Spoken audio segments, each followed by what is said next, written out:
Hello and a very warm welcome. You are watching Gravitas with me, Molly Gambhir. Let's get started.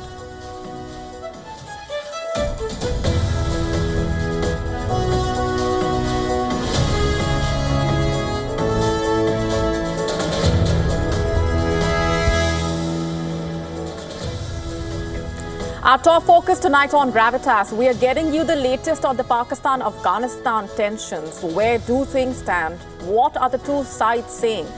And what possibly lies ahead? We are recoding the latest developments for you in just a bit. Also coming up for you on the show tonight, we are telling you all about the Hamas crackdown against those who they are calling Israeli collaborators, along with the latest from on the ground and what these developments really mean for the region. Also, getting you up to speed with the latest on the Russia-Ukraine war and the battlefield developments. All this and more coming up.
Pakistan stands at a breaking point tonight, torn apart by massive gunfire on its borders and violent clashes in the heart of Punjab. The country's fragile facade of stability is crumbling fast, with violence erupting on both its western frontier and deep inside its cities. The latest flashpoint came from the Pakistan-Afghanistan border, where intense fighting broke out once again. Early Wednesday morning, both sides have been witnessing a series of border clashes, in fact, since Saturday evening.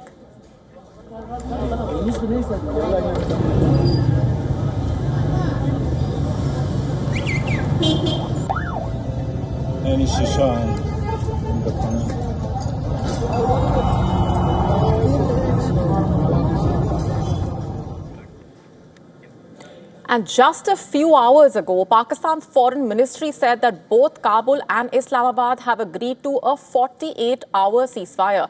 But whether peace holds remains a significant question at this point, because the official Taliban spokesman, Zabiullah Mujahid, in a post on social media, made it clear that it was at the request and insistence of the Pakistani side that a ceasefire has been implemented between the two countries. Further stating that Afghan forces have been directed to observe the ceasefire until no aggression occurs. The Taliban have said that at least 15 Afghan civilians lost their lives after Pakistan troops shelled the border villages in the border city of Spin Boldak around 4 a.m. local time.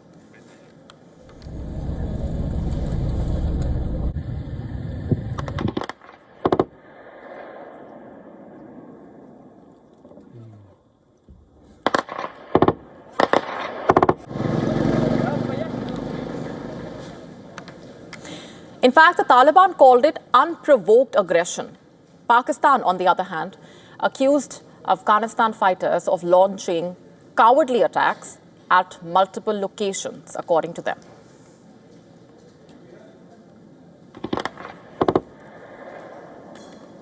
Hey.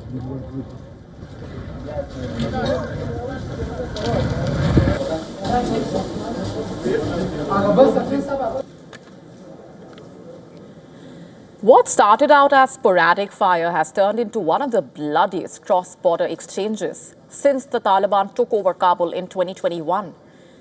Dozens have died on both sides. Hundreds more are injured.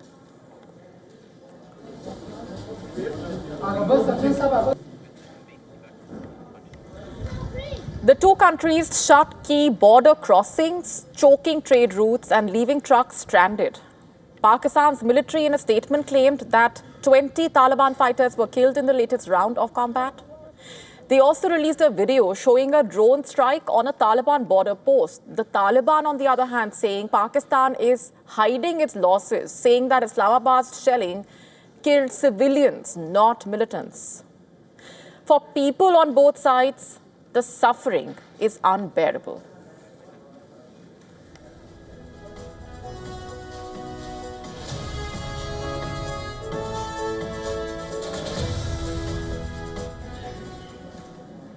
Villages emptying out, families fleeing homes shattered by mortar shells, locals saying bullets ripped through their houses before dawn as both armies exchanged heavy fire.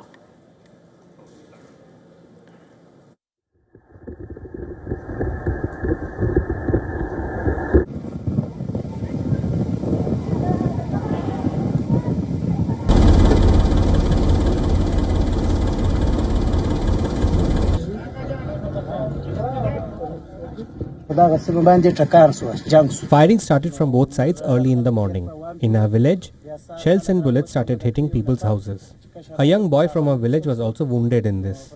Our request is for both our government of Pakistan and the Taliban fighters to immediately stop this war, because Pashtun people live on both sides of the border.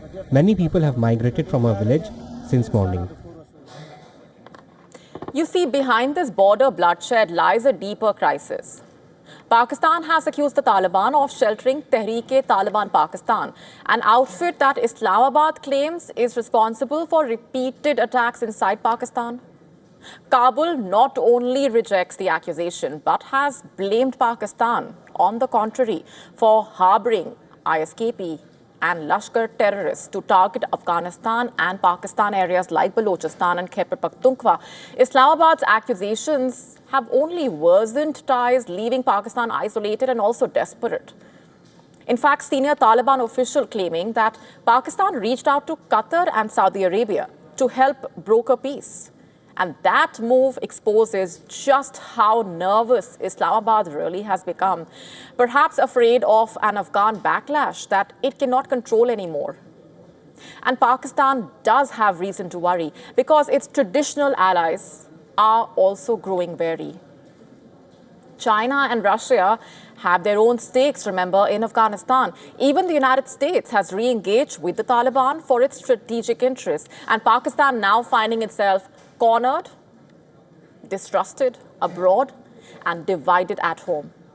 Punjab is witnessing widespread protests after security forces crack down on the Tehrik-i-Taliban Pakistan, or the TLP. Videos of chaos and bloodshed circulating online, but the government is trying to suppress the coverage, reportedly.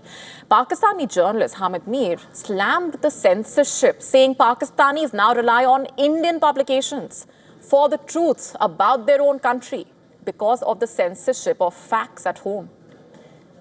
The government's attempt to silence dissent is backfiring. The same groups that Islamabad once nurtured to consolidate power are now turning against it. Religious hardliners are back on the streets, feeling betrayed, demanding revenge for their slain supporters.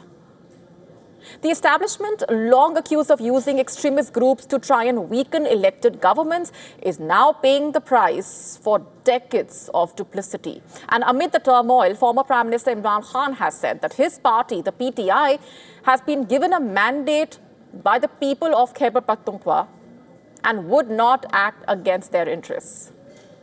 Imran Khan's comments came after the Pakistan military said that the country would not mortgage the security of its people with any country.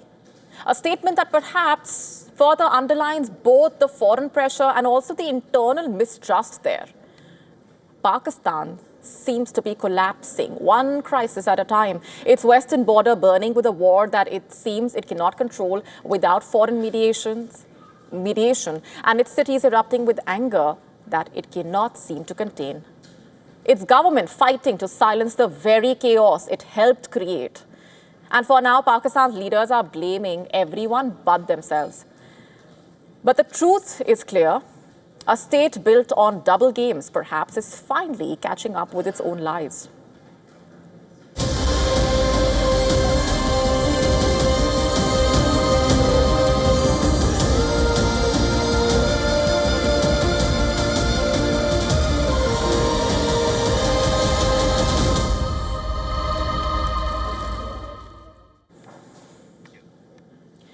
Shifting focus now to Gaza, where tensions remain high even as efforts to implement that ceasefire continue.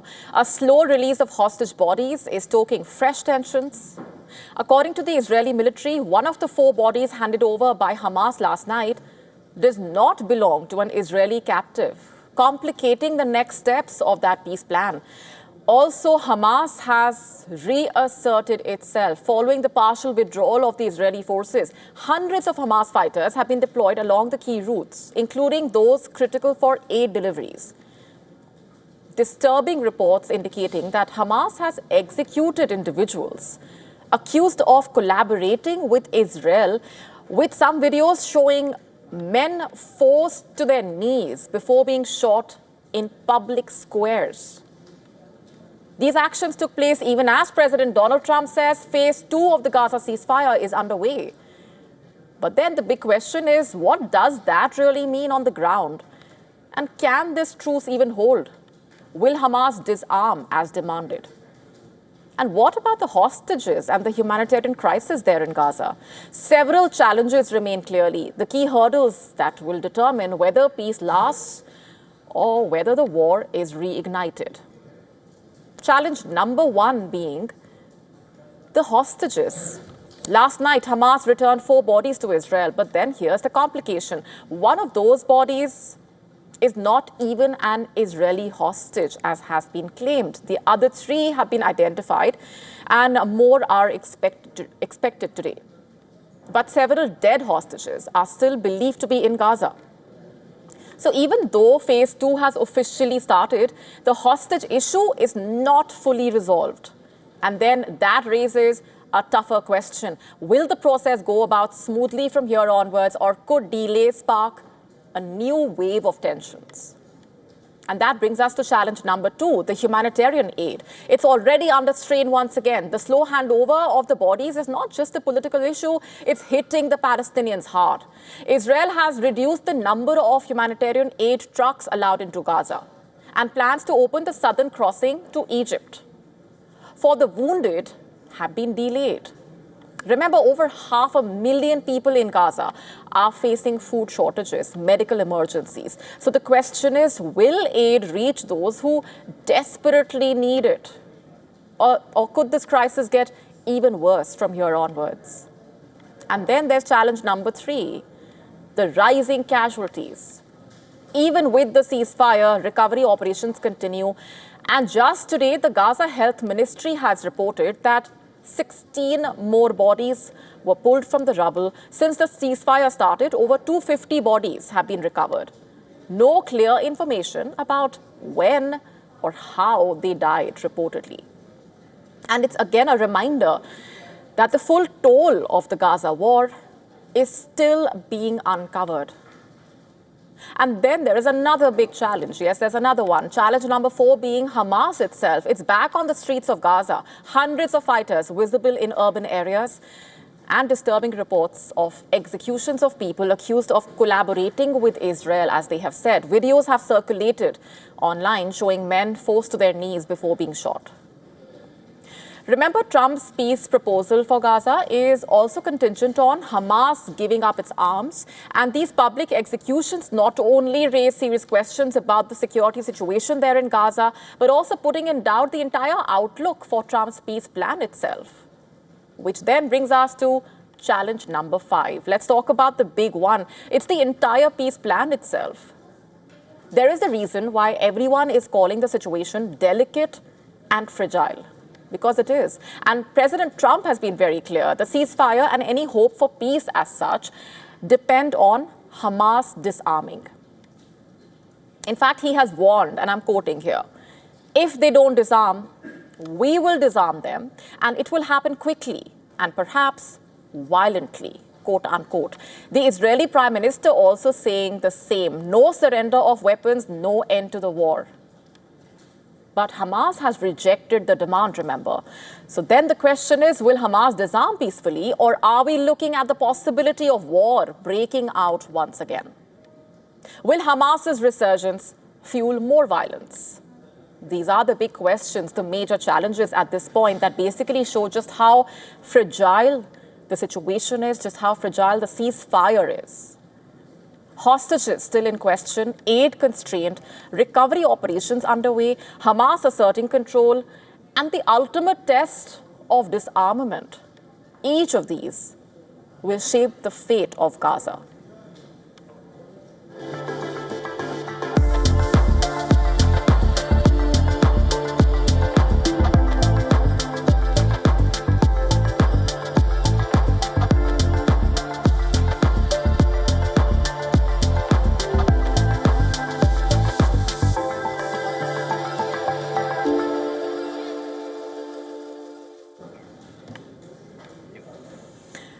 For our next story, let's just start off by showing you the latest cover of Time magazine. This is what it looks like coming up on your screen. Why are we showing it to you tonight? Because of something that US President Donald Trump has said. He seems to be extremely unhappy once again, this time over the cover photo accompanying an article about his role in brokering the Gaza ceasefire. The cover story paints a positive picture of Trump's political maneuvering, but it seems it's the photograph that has upset the leader, more specifically, the angle of that photo. As you can see, the image shows Trump from below with the sun behind him. In fact, Trump himself called it the worst of all time, adding that the angle made it look like his hair had disappeared, and to top it off, there was something that looked like a floating crown on his head. And taking it to his Truth Social account, further venting his frustration, Trump said that the picture deserved to be called out. Now, this is not the first time Trump has had things to say about Time magazine. Early this year itself, remember, the magazine featured Elon Musk at the Resolute desk in the Oval Office, to which Trump reacted with a subtle flex. Is Time magazine still in business? I didn't even know that, quote unquote. But then let's not forget, it's the same magazine that had awarded Trump a prestigious honor in the past. In the year 2016, just months after his presidential win, he was named Person of the Year. Fast forward to now, and while the magazine is praising him for his historic political comeback and reshaping the American presidency, Trump seems more concerned about how he looks on that cover. And it's certainly not the first time a political figure seems to disagree with how they have been portrayed. But with Trump, you can always count, it seems, on something rather dramatic or interesting. Whether he's brokering peace deals or battling how he's been portrayed in a magazine, he knows how to make headlines and attract attention. Trump is forever in the spotlight, even if it's not always in the angle that he likes.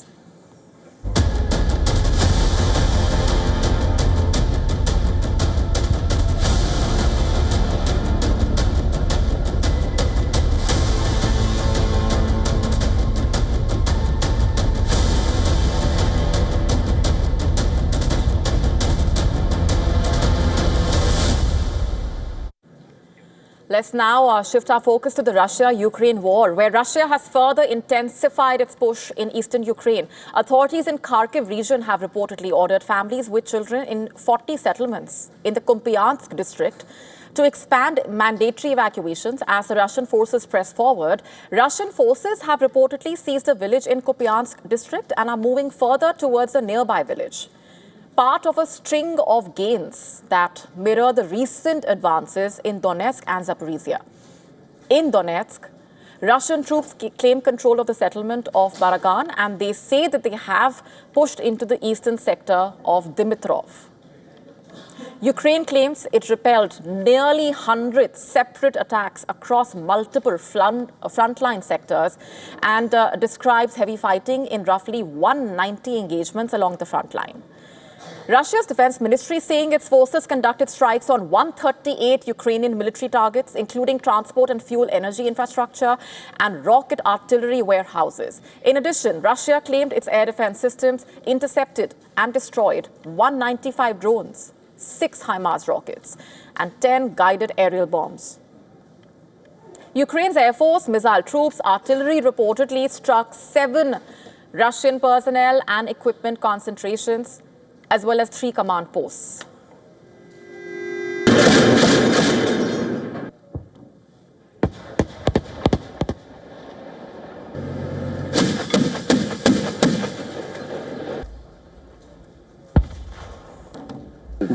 Ось переключається дальність. Бачите? Meanwhile, in Brussels, NATO defense ministers have gathered to try and streamline how their forces respond to Russian incursions into the airspace. The alliance is moving towards unified engagement rules that would simplify the decisions to intercept or shoot down Russian aircraft violating their airspace, a change meant to tighten coordination along NATO's eastern flank. Germany and France have signed an agreement to implement a satellite early warning system, which is aimed at improving missile launch detection and shrinking the time between alert and action. Prior to the meeting, the NATO chief said that the military alliance and the European Union are working together to set up a drone wall to protect member countries from possible drone incursions, while the US Defense Secretary has reiterated that the US will impose costs on Russia if the war does not end.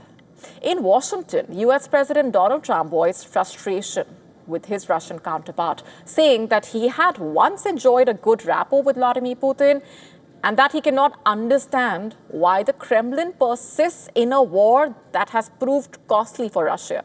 Listen to this. Look, I'm very disappointed because Vladimir and I had a very good relationship, probably still do.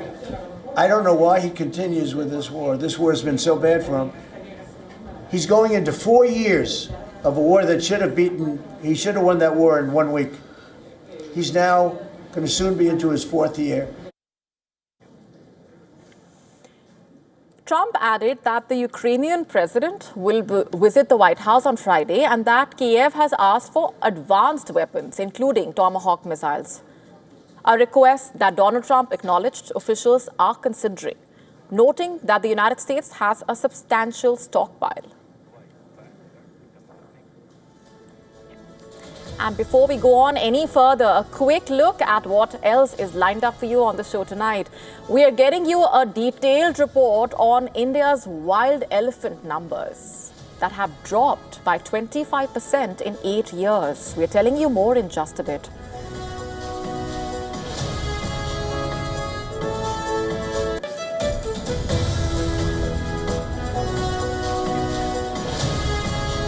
Also telling you all about the US Army's program to install small portable nuclear reactors on military bases across the country. All this and more coming up.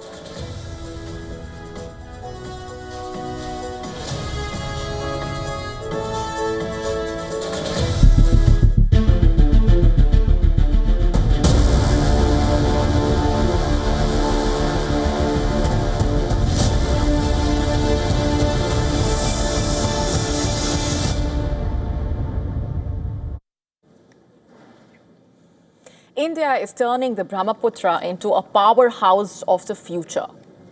New Delhi has just unveiled a mega 6.4 lakh crore rupees hydropower plan, a plan to harness the river in northeast India, a plan that will light up millions of homes and also fortify India's strength where it matters the most. The mighty river that connects India's frontiers will now help anchor its clean energy ambitions as well as long-term strategic aims. The plan includes tapping over 76 gigawatts of hydro capacity from the Brahmaputra basin by 2047. The report, released on Monday by India's Central Electricity Authority, says that the plan covers 208 large hydro projects across 12 sub-basins in the northeastern states. The potential capacity has been clocked at 64.9 GW, with an additional 11.1 from pumped storage plants It's a mighty endeavor. Remember, the Brahmaputra River, which rises in Tibet, China, and flows through India and Bangladesh, holds massive hydro potential in its Indian stretch, particularly in the northeastern state of Arunachal Pradesh, next to the China border.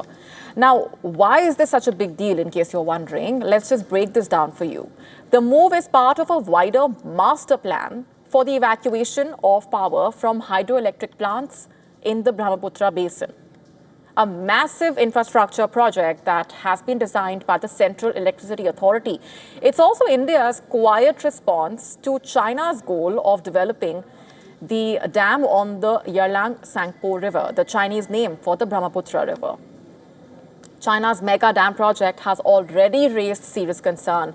According to analysts and observers, China's project will result in 85% reduction in the Brahmaputra's flow during the dry season. And that's a significant amount of water, to say the least. It will inevitably affect people's livelihoods and the region's agriculture and ecology. Currently, the Brahmaputra basin has an installed capacity of 4.8 gigawatts across 22 projects, and another 2 gigawatts is in under construction projects. Just to put that in perspective, the region's total hydropower potential equals more than 40% of India's overall hydropower capacity of 145.32 gigawatts. Meanwhile, China's dam, the proposed capacity is 60 gigawatts, nearly 3 times that of the Three Gorges Dam, the world's largest power station built on the Yangtze River. Now, China has refused to sign the 1997 UN Convention on the Law of the Non-Navigational Uses of International Watercourses, which basically governs the sharing and also the management of transboundary rivers. And that's a massive cause of concern. So China's projects would basically allow it to control and potentially weaponize the river which feeds the Siang, Brahmaputra and Jamuna rivers, leaving downstream communities in India at its mercy in a way. In fact, a 2020 report by Australian think tank talking about this, it said that control over these rivers in the Tibetan Plateau effectively giving China a chokehold on India's economy. And so New Delhi is not sitting quietly, nor willing to expose vulnerable communities that depend on these rivers to China's decisions. And that's why the scale of India's response shows just how important the Brahmaputra is to India. Just to put this further in perspective, the total length's about 2,900 kilometers, including 1,346 kilometers in India. The Brahmaputra basin is spread across 580,000 square kilometers, of which 50.5% is in China, 33.6% in India, 8.1% in Bangladesh, 7.8% in Bhutan.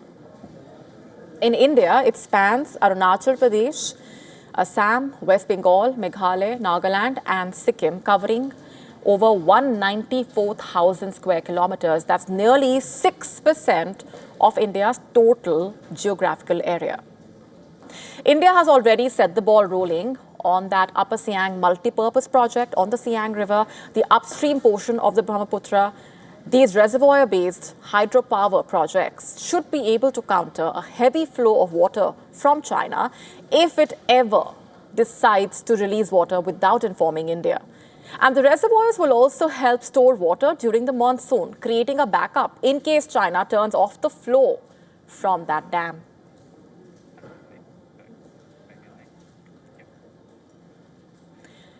Shifting focus for now, elephants are vanishing fast in India. A new census using DNA reveals alarming figures. The survey, first of its kind, showing a 25% drop in just 8 years. Our next report explaining how the numbers narrate a rather concerning picture about India's wildlife.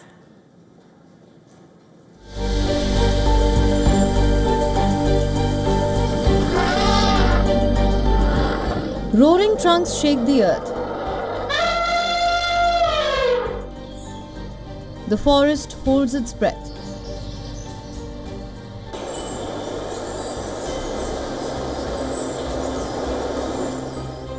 Behind the veil of green, a silent decline grips India's giants.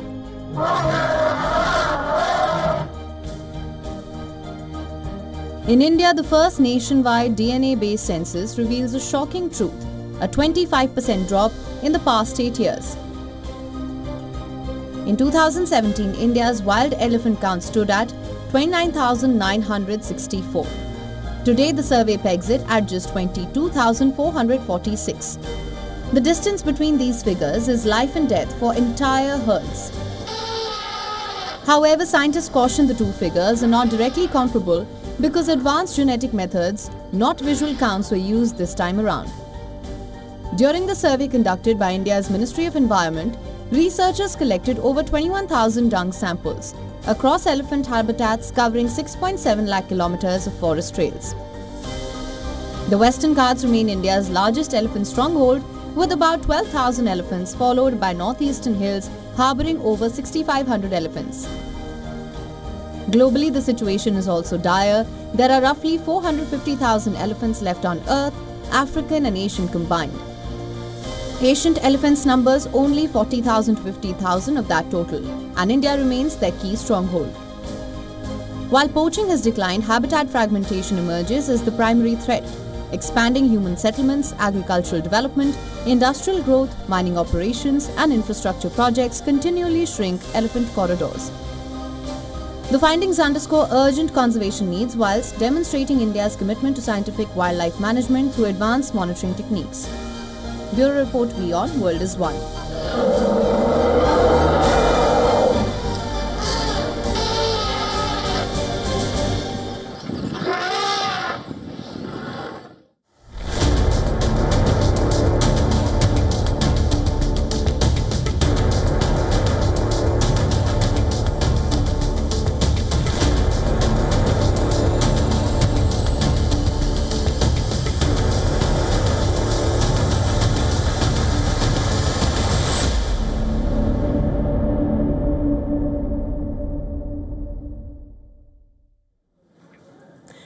Let's now tell you how the US Army is taking a major step with a program to install small portable nuclear reactors on military bases across the country.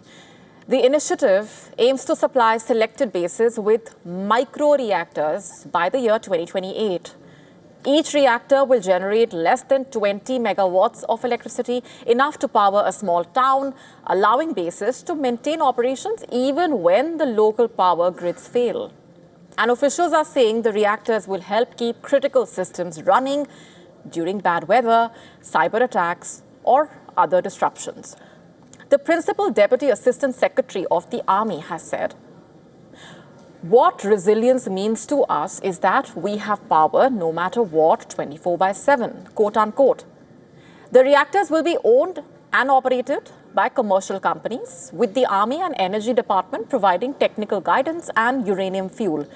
9 bases are being considered for the first phase of this program, with 2 micro-reactors planned for each base. Vendors for the reactors will be selected next year. The program has drawn strong interest from nuclear startups, many of which are developing micro-reactors, new fuel technologies, and uranium enrichment capabilities. He builds on more than 6 years of work by the Army and the Defense Innovation Unit, a Pentagon office that partners with startups to bring new technology to military operations. Officials say microreactors could be particularly useful in remote locations or overseas deployments, where transporting conventional fuel and maintaining reliable power can be difficult. So now power reliability has become increasingly important as bases in Texas and California have experienced outages due to snowstorms, and many installations rely on aging public utility grids or fossil fuel backups. Renewable sources like wind and solar are seen as intermittent solutions that cannot always meet the Army's needs. The push for microreactors also aligning with America's national security priorities, the Army is preparing for potential operations in the Pacific or Arctic regions where logistical challenges could affect the energy supply. And US President Donald Trump signed an executive order earlier this year, remember, directing the federal government to deploy modern nuclear reactors for national security purposes and requested that the army start using reactors on bases by September 2028. While the US Army has not provided a clear cost estimate for the program, some funding will come from the Defense Innovation Unit budget. The Air Force is also exploring micro-reactor technology, with 8 nuclear power companies reportedly competing to supply bases. The program represents a big step in modernizing the American Army's energy infrastructure to provide a more resilient and mobile power to critical military operations in the US and abroad.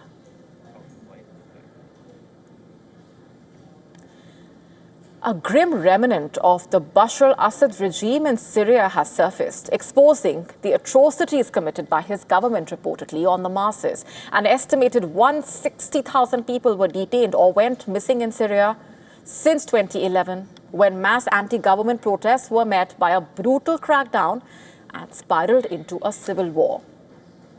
Many of them are likely buried in unmarked mass graves, reportedly. And now a Reuters investigation has found that the Assad government carried out a 2-year clandestine operation to truck thousands of bodies from one of Syria's largest known mass graves to a secret location, more than an hour away in the remote desert. The operation to transfer the bodies from Qutaifa, which is the site of the mass graves, to another hidden site, dozens of kilometers away, was called Operation Move Earth. It lasted from 2019 until 2021. Witnesses claimed reportedly the purpose of the operation was to cover up the Assad government's crimes and help restore its image. Reuters saying it informed Ahmad al-Shara government of the findings, and the government is yet to respond. Reuters has deliberately not revealed the location of the site in order to prevent it from intruders coming in and possible tampering, reportedly. To uncover the location of the grave site and detail the vast operation, Reuters spoke to 13 people with direct knowledge of the 2-year effort to move the bodies. The agency reviewed documents produced by officials involved and analyzed hundreds of satellite images of both grave sites taken over the course of several years. With at least 34 trenches measuring 2 kilometers long, the grave in the Dume Desert is among the most extensive created during the civil war there. For 4 nights, nearly every week, from February 2019 to April 2021, 6 to 8 trucks filled with dirt and human remains traveled from Qutaifa to the Dume Desert site, according to the witnesses involved in that operation. And Reuters report claiming that everyone directly involved vividly recalled the stench, including 2 truckers, 3 mechanics, a bulldozer operator, and a former officer from Assad's elite Republican Guard. The idea to move thousands of bodies came into being in late 2018 when Assad was nearing victory in the civil war. Officials saying the dictator was hoping to regain international recognition after being sidelined by years of sanctions and allegations of brutality. And after his fall late last year, Assad and many of his aides fled the country. By the time Assad fell, all 16 trenches documented at Qutaifa by Reuters had been emptied. In fact, organized excavation and DNA analysis could help trace what happened to those who went missing, easing one of Syria's most painful fault lines. Syria's new National Commission for Missing People has announced plans to create a DNA bank and a centralized digital platform for families of the missing.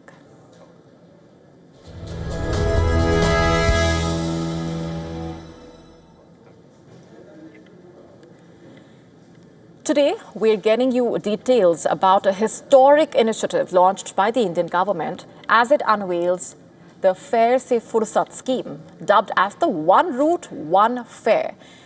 This initiative basically promises to be a game changer in making air travel more affordable in a government-owned airline. predictable, and also accessible for millions of Indians. But what exactly is the scheme all about? How will it transform air travel? Let's break it down for you. The scheme, which is inaugurated by the Minister of Civil Aviation, introduces a fixed fare system for domestic flights in government-owned Alliance Air in fixed routes. Basically, this means that regardless of when you book your flight, even if it's on the same day of departure, the fare remains constant. So gone are the days of the fluctuating airfares that vary with demand, season, or even the booking time.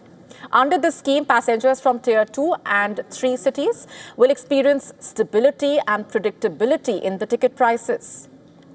This innovative initiative has been implemented on a pilot basis from the 13th of October to the 31st of December across select routes. The aim is to assess its operational feasibility and also gather valuable passenger feedback. The government-owned Alliance Air will play a pivotal role in this initiative, connecting smaller towns and cities to the national aviation network. It's a bold move that focuses on public service over profit, ensuring that air travel is more accessible for the masses. The airline currently connects 59 destinations within India. Routes like Bhubaneswar to Rourkela, Delhi to Shimla, Hyderabad to Tirupati, Kolkata to Guwahati are served by the airlines. At the launch event, the aviation minister also highlighted how the scheme aligns with the core principles of the UDAN scheme, which is all about democratizing aviation and making it accessible to a larger section of the population. The scheme was launched by the government last year. It aims to tackle the high cost of food and beverages at airports by offering budget-friendly options for the travelers. Under the initiative, passengers can enjoy a cup of tea for just 10 rupees, coffee for 20 rupees, snacks priced at only 20 rupees. The idea is to provide affordable, quality refreshments that will not pinch the user's pockets, especially benefiting middle-class and first-time flyers. With bold initiatives like these, India is not just expanding its aviation network, it's also reimagining what it means to fly. These people-centric reforms are setting new standards in accessibility, transparency, and also ease of travel. As the skies open up and airport experiences become more affordable, air travel is no longer a privilege. It's basic and a possibility for many. As accessibility increases, it will encourage first-time flyers from smaller towns to opt for air travel.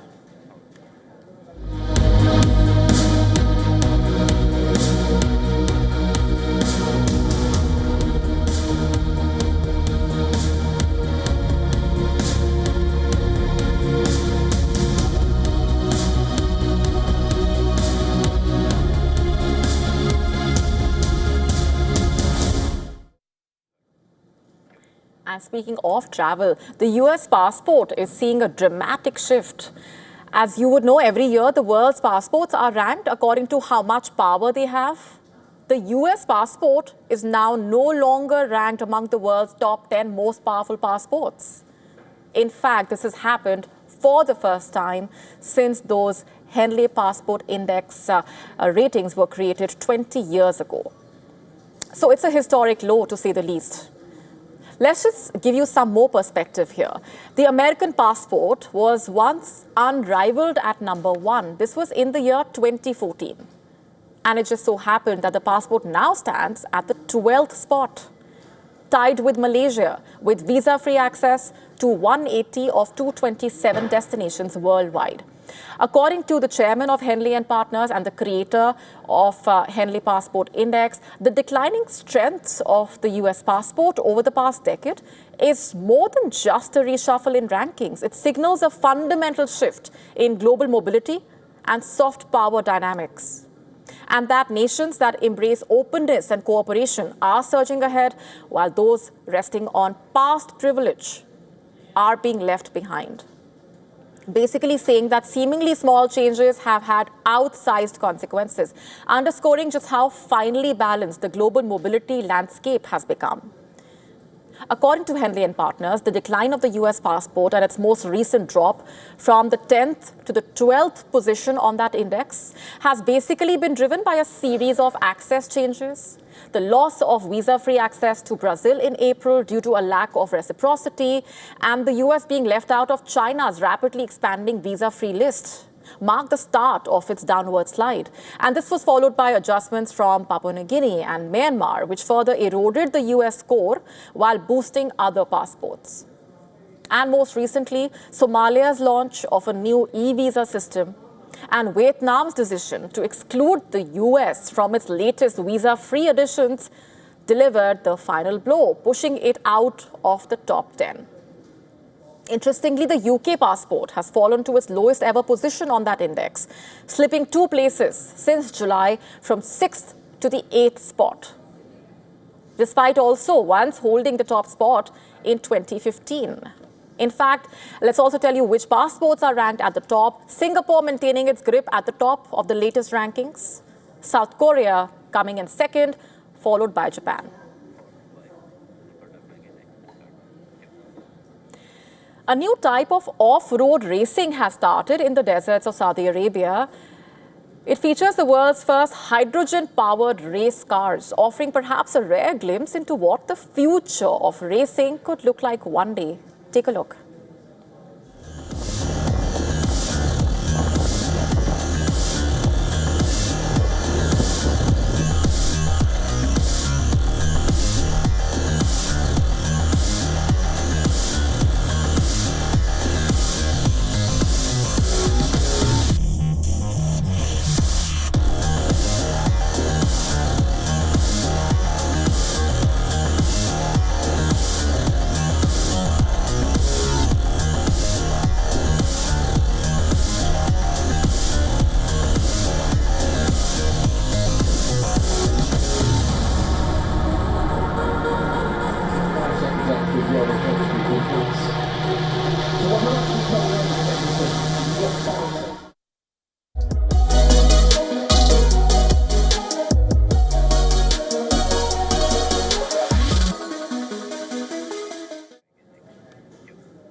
OpenAI is loosening its rules. ChatGPT will soon allow adult content for verified users. The goal is to make the chatbot more flexible, more personal, and more human. But the decision is triggering fresh questions about safety, censorship, and also morality. Take a look.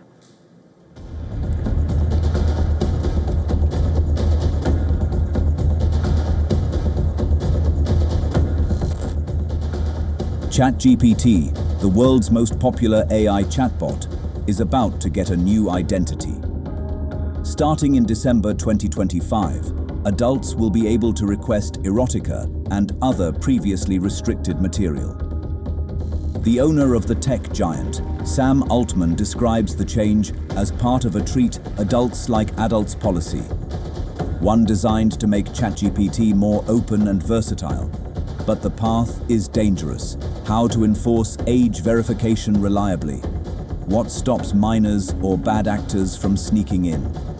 Critics warn of fake IDs, shared accounts, slippery slips. This recent offering from ChatGPT aims to boost engagement and subscriber growth amid increasing competition from platforms like Elon Musk's Grok, which already offers explicit AI companionship. However, the policy raises complex challenges. The US, ChatGPT's largest market, will likely see smoother implementation.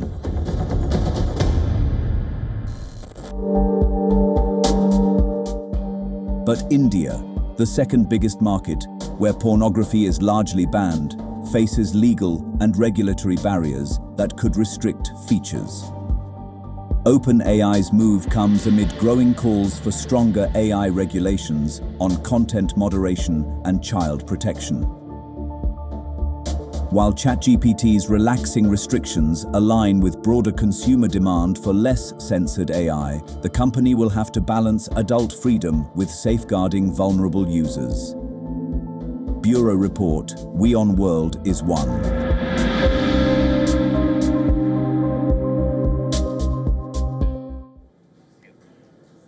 When When the world sleeps, your mind does not just stay awake, it changes. After midnight, your thoughts twist, your emotions can darken, reason begins to fade. Science now saying the human brain was never meant to function in the deep hours of night. So if you're nocturnal, this is for you especially. It's a finding that could rewrite what we thought we knew about sleepless nights. According to a new research, being awake past midnight does not just make you tired, it rewires how your brain functions.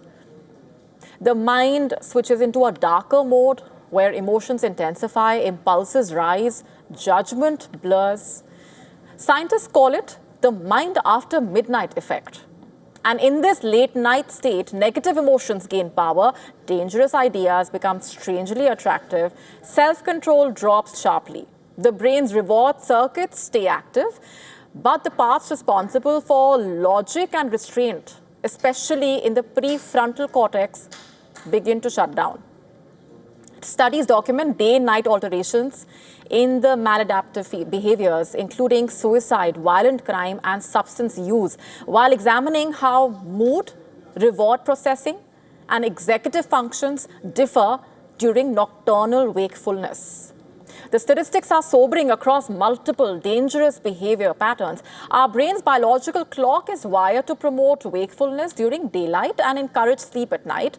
And as the night progresses, the brain's ability to regulate emotions, decision-making, and cognitive function starts to decline. Modern life has broken that pattern in a way. From night shifts to scrolling through your phone at 2 a.m. or even later, humans are constantly overriding this natural shutdown. The consequences range from mental health strain to higher accident rates and poor decision making. The advice from scientists is clear. Treat midnight as a red line if you can. When you feel that restless urge to stay up, step back, dim the lights, let your brain return to its rhythm. After all, the night was never designed for deep thinking, it was designed for rest. Shifting focus, the British Museum is hoping to raise 3.5 million euros to acquire a stunning piece of historic royal jewel. This golden pendant, found in a field, is believed to be linked to King Henry VIII and his first wife. The British Museum is launching an appeal to add this incredible find to its collection. Take a look.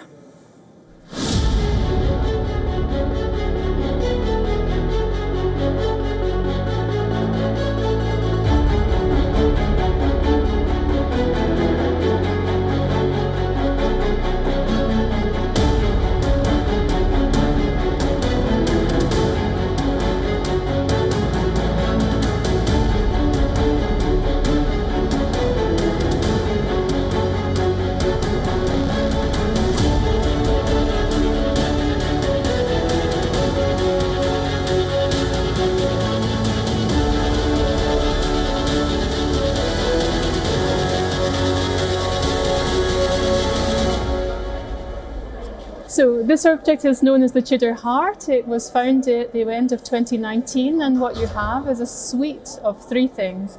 A chain of 75 links in the form of what's called a curb chain, a hand-shaped clasp, and from that suspended a heart-shaped pendant. It's made of about 24 karat gold across the whole object, weighs just under 340 grams in total, and it's the only surviving complex piece of Tudor jewellery from the early reign of Henry VIII. In fact, it's the only surviving piece of Tudor jewellery from the reign of Henry VIII at all.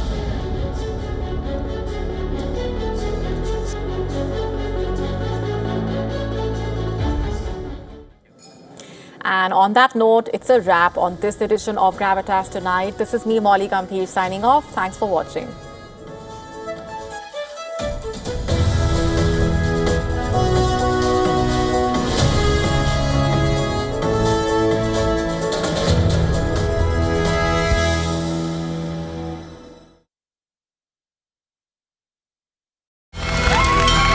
From the bustling trading floors of Wall Street to the vibrant exchanges of Asian stock markets, WION breaks it down for you to make sense of what's happening, as we reveal the key factors behind events, strategic battles, and the game-changing business decisions that shape the world. We bring you all of this and more on World Business Watch. Rashtriya Swayamsevak Sangh. To some, it's an extreme ideology. To others, it's the very soul of India. To some, it's rebellion. To others, it's a principle of nation building. Coming soon to challenge perceptions in RSS centenary year, Kesariya at 100. WION, India's global voice, the channel that brings you the biggest stories from across the world through India's lens. Now available in more than 190 countries worldwide, because we believe that the world is one.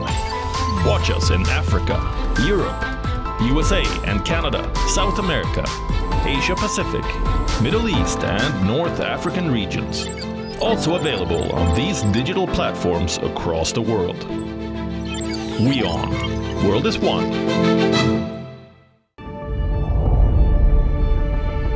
The Earth is sending distress signals. Wildfires, droughts, and melting glaciers. Can we reverse the damage? Explore the harrowing effects of climate change. It's a wake-up call. Global emergency. Climate Tracker on WION World is One.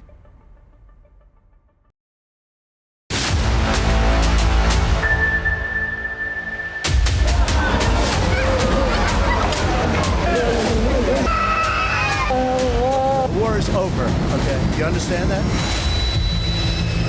This is the historic dawn of a new Middle East.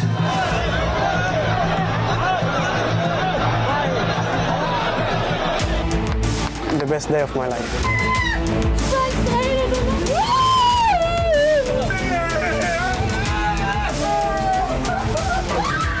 Donald Trump is the greatest friend that the state of Israel has ever had in the White House. Mr. President, you are committed to this peace. I am committed to this peace for their great contribution to this effort.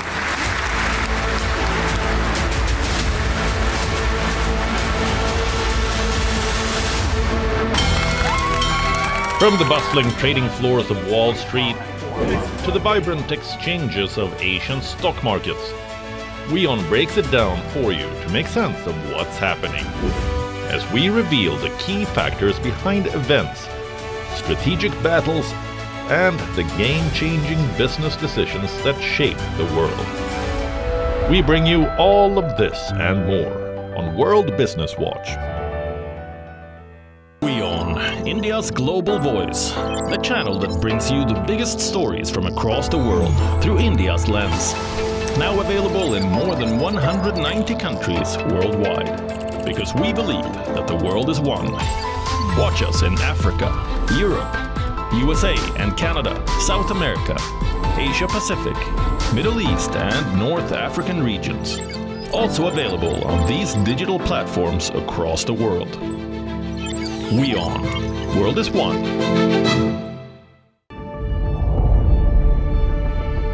The Earth is sending distress signals.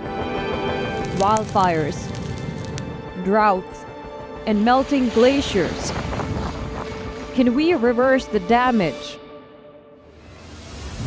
Explore the harrowing effects of climate change. It's a wake-up call. Global emergency. Climate Tracker on WION World is One.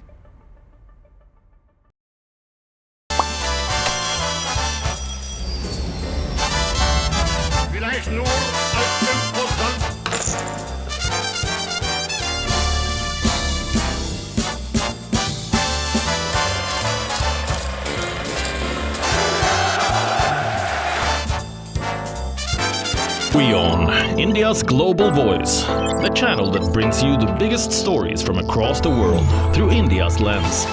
Now available in more than 190 countries worldwide. Because we believe that the world is one. Watch us in Africa, Europe, USA and Canada, South America, Asia Pacific, Middle East and North African regions. Also available on these digital platforms across the world. WION, World is One.